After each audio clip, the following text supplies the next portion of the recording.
कभी ऐसा हुआ है कि कुछ नया सीखने बैठे हैं और लगा कि बस एक दीवार के सामने खड़े हैं। मतलब या तो वो चीज़ इतनी मुश्किल लगती है कि समझ ही नहीं आता शुरू कहाँ से करें, या फिर लगता है कि हम एक ही जगह अटके हुए हैं, कोई प्रोग्रेस ही नहीं हो रहा। ये एहसास हम सबने कभी न कभी महसूस किया है। अरे वो बचपन में साइकिल चलाना सीखने वाली फ्रस्ट्रेशन याद है? या तो पेडल इतने भारी लगते थे कि हिलते ही नहीं थे, या फिर हम बस गोल गोल घूमते रहते थे, आगे बढ़ ही नहीं पाते थे। ये सीखने की प्रक्रिया का एक बहुत ही आम हिस्सा है।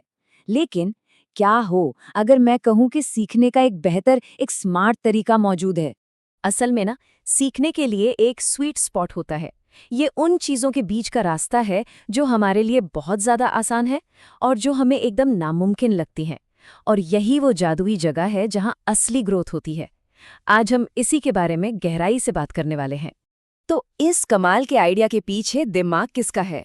ये है एक सोवियत साइकोलॉजिस्ट, लेव वाइगोस्की, जिन्होंने करीब करीब एक सदी पहले एजुकेशन की दुनिया में एक क्रांति ला दी थी। उन्होंने एक ऐसा सिद्धांत दिया जो आज भी उतना ही पावरफुल है, जोन ऑफ प्रॉक्सिमल डेवलपमेंट, या जिसे हम शॉर्ट में ZPD कहते हैं। तो सवाल ये है कि ये ZPD आखिर है क्या भला? देखिए, बहुत आसान शब्दों में ये बस एक गैप है। किस चीज के बीच? उसके बीच जो कोई इंसान अकेले कर सकता है और जो वो थोड़ी सी मदद से कर सकता है। मतलब ये वो काम है जो अभी हमारी पहुंच से जरा सा बाहर है, पर नामुमकिन बिल्कुल नहीं। वाइगोत्स्की ने खुद इसे बहुत खूबसूरती से समझाया। और यहाँ एक मजेदार बात है, उनके लिए ना सीखना कोई अकेले करने वाला काम नहीं था। ऐसा नहीं कि बस हम हैं और एक किताब है, नहीं। सीखना फंडामेंटली एक सोशल चीज है। ये दूसरों के साथ बातचीत करने, उनसे सीखने के बारे में है। चलिए इसे और भी आसान बनाते हैं। सोचिए कि 3 घेरे हैं। पहला घेरा, वो सब कुछ जो हम आराम से अकेले कर सकते हैं, ये हमारा कंफर्ट जोन है। तीसरा घेरा, वो चीजें जो अभी हमसे बहुत दूर हैं, चाहे कोई कितनी भी मदद क्यों ना कर ले। और इन दोनों के ठीक बीच में है जोन ऑफ प्रॉक्सिमल डेवलपमेंट। जी हाँ, यहीं पर सीखने का असली जादू होता है। तो ठीक है, इस ZPD में कोई सीखता कैसे है? इसके लिए वाइगोत्स्की ने 2 बहुत ही जरूरी आइडिया दिए। पहला, अधिक जानकार अन्य यानी मोर नॉलेजेबल अदर, MKO। और दूसरा, स्कैफोल्डिंग। आइए देखते हैं कि ये दोनों मिलकर काम कैसे करते हैं। तो ये अधिक जानकार अन्य या MKO कौन है? अरे ये कोई भी हो सकता है जिसे उस टॉपिक के बारे में हमसे ज्यादा पता हो। जरूरी नहीं कि वो कोई टीचर ही हो।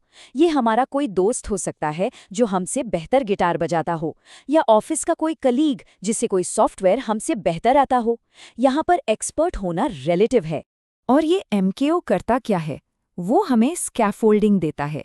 ये शब्द कंस्ट्रक्शन साइट पर लगे मचान से आया है, जो मजदूरों को ऊपर चढ़ने में मदद करता है। तो सीखने में स्कैफोल्डिंग एक टेम्पररी सपोर्ट है, बिल्कुल साइकिल पर लगे उन छोटे ट्रेनिंग व्हील्स की तरह। ये हमें तब तक सहारा देता है जब तक हम खुद वो काम करने के लिए तैयार ना हो जाएं। ये सपोर्ट कुछ भी हो सकता है, जैसे कुछ करके दिखाना, छोटे छोटे हिंट देना, या सही सवाल पूछना।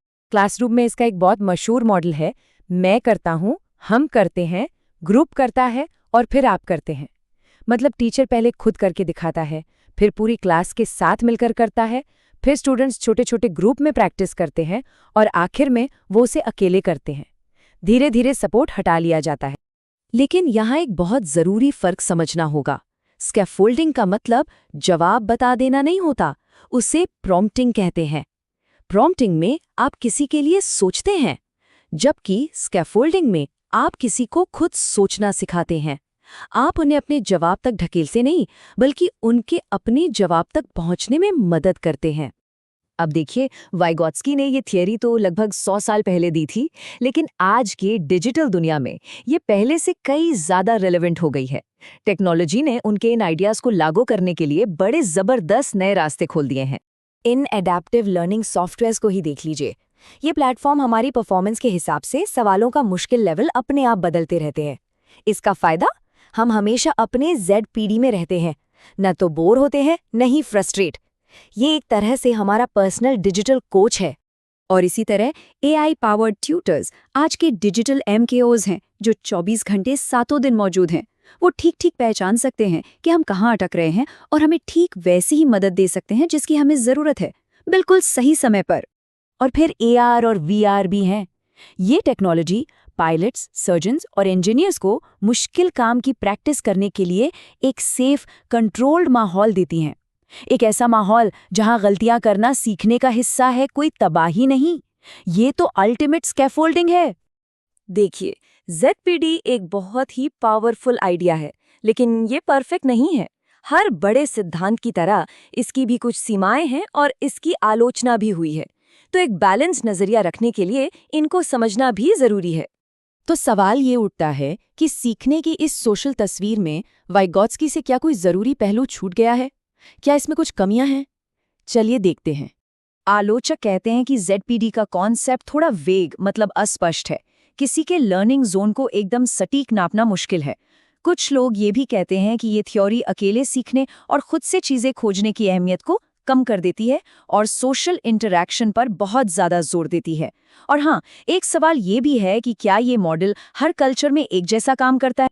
अच्छा, वाइगॉत्स्की को समझने का एक और बढ़िया तरीका है। उनकी तुलना उनके ही जमाने के एक और बड़े साइकोलॉजिस्ट जीन पियाजे से की जाए। देखिए, पियाजे का मानना था कि पहले हमारा दिमागी विकास होता है और उसके बाद ही हम कुछ सीख पाते हैं। लेकिन वाइगॉत्स्की ने कहा नहीं, बिल्कुल उल्टा। उन्होंने कहा कि हम पहले समाज में सीखते हैं और उसी सीखने से हमारा विकास होता है। मतलब सीखने को लेकर दो एकदम अलग-अलग नजरिए। तो इन सभी आलोचनाओं के बावजूद हम ZPD से क्या सीख सकते हैं?